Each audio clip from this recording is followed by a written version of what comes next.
What is going on, everyone? Mars here, bringing guys the news in a flash. Let's get right into it, and we start things off with one of the weirdest stories that I've heard all week. It actually comes from Twitch, who teamed up with this charity organization called the Thousand Dreams Fund. And mind you, I use the term charity organization here very, very loosely because I do not see this as charity work. The goal of this team is to try and help balance the gender gap found in the streaming industry by promoting female streamers by offering financial grants in hopes of helping them sustain and support their channels. Okay, so right off the bat, I can already tell you that this is not charity, nor is this some sort of bold feminist move to try and break the non-existent glass ceiling that is the streaming industry and this so-called gender gap. What this is basically artificial growth. This is Twitch trying to say, hey, what's a good way of getting more streamers to come join our site and make us more money, while at the same time making us look like the good guys, which is bullshit. If you're going to have a charity organization work with you, have a decent, legit charity organization work with you.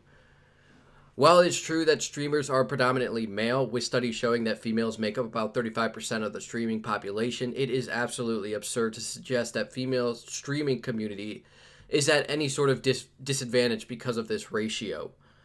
Hell, if there's anything, how about we go into the study that shows the donation average between a male and female streamers with an equal number of viewers, and then we'll actually have a conversation on our hand, because I can almost guarantee you that female streamers are actually going to be picking up higher donation average than their male counterparts. And if anything, having a smaller community probably works in their favor, as the smaller the community, the easier it is to get noticed and grow. I also think that it's absurd to suggest that there needs to be a charity organization giving out $500 to $2,000 grants to normal, up-and-coming female streamers to help them afford their equipment, travel expenses, and also providing their channels with free publicity with a live stream to bring awareness to the campaign. You know, for a charity organization calling themselves the Thousand Dreams, what about the physically disabled who want to follow their own stream dreams? You know, the people who are actually at a disadvantage in this community, who need that extra money in order to afford the modified equipment in order for them to play. What, feminism gets more views and attention, so fuck those guys? Like, I'm all for shining light down on, the female streaming community, but there are definitely other communities on Twitch that need this more. And ultimately, this just seems like ridiculous pandering to me. But I do want to hear what your guys' thoughts on this are. Do you think that this is a good idea on Twitch's part and that the female streaming community does need more attention and growth? Or do you think that this organization is a complete waste of time? Feel free to leave your comments down below. And moving on to probably the pettiest thing I've seen all week, and that is Konami, who, to no one's surprise, has found themselves in yet another controversy with their newest game, Metal Gear Survival, which at this point is pretty much turning out to be as everyone said it would be, which is a steaming pile of trash. Anyways, the newest controversy the company has found themselves in is actually over the save slots in this game. They're locked off, like they're completely locked off, and the only way to gain access to them is through purchasing them with in-game currency known as SV coins. Now, each of the slots costs 1,000 SV coins per slot, with players being able to actually purchase 1,150 SV coins for $10. That's right, folks. Let that sink in for a second. Konami actually had the audacity to lock off save slots and charge players $10 per slot. Like, you have got to be out of your mind at this point, Konami. Either that or you're extremely struggling for money.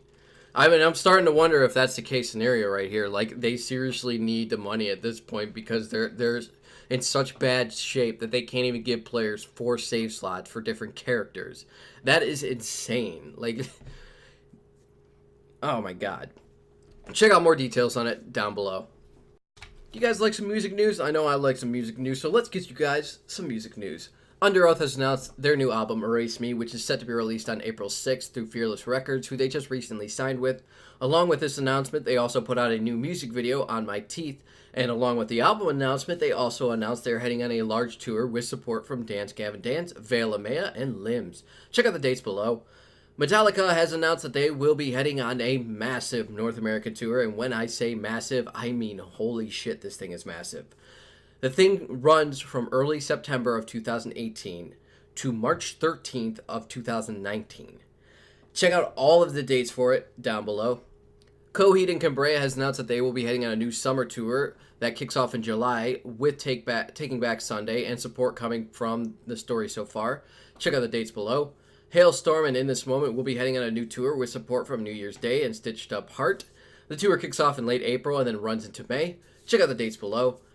Bad Wolves has put out their new music video for their cover of the Cranberries' Zombies, which, if you guys remember, they put this out shortly after the Cranberries singer Dolores O'Riordan sadly passed away. She was originally set to actually guest vocal on this song, so unfortunately she didn't get the chance to do that. But it's still an amazing song, you guys can check it out below. We also got a new unreleased song from Cornell, who many of you know also sadly passed away last year. The song that got put out was actually a cover of Johnny Cage's You Never Knew My Mind. Check it out below. Anti-Flag put out an unreleased B-side called Mr. Motherfucker. Check it out below. And finally, Light the Torch has released their new song, Calm Before the Storm. I actually really like this song. Hopefully you guys do too. Check it out below. Thank you all for joining me for this episode. Feel free to leave a like if you guys enjoyed it, dislike if you didn't, subscribe if you want more. Feel free to share the video. And as always, I will see you all on the next one. Mars out.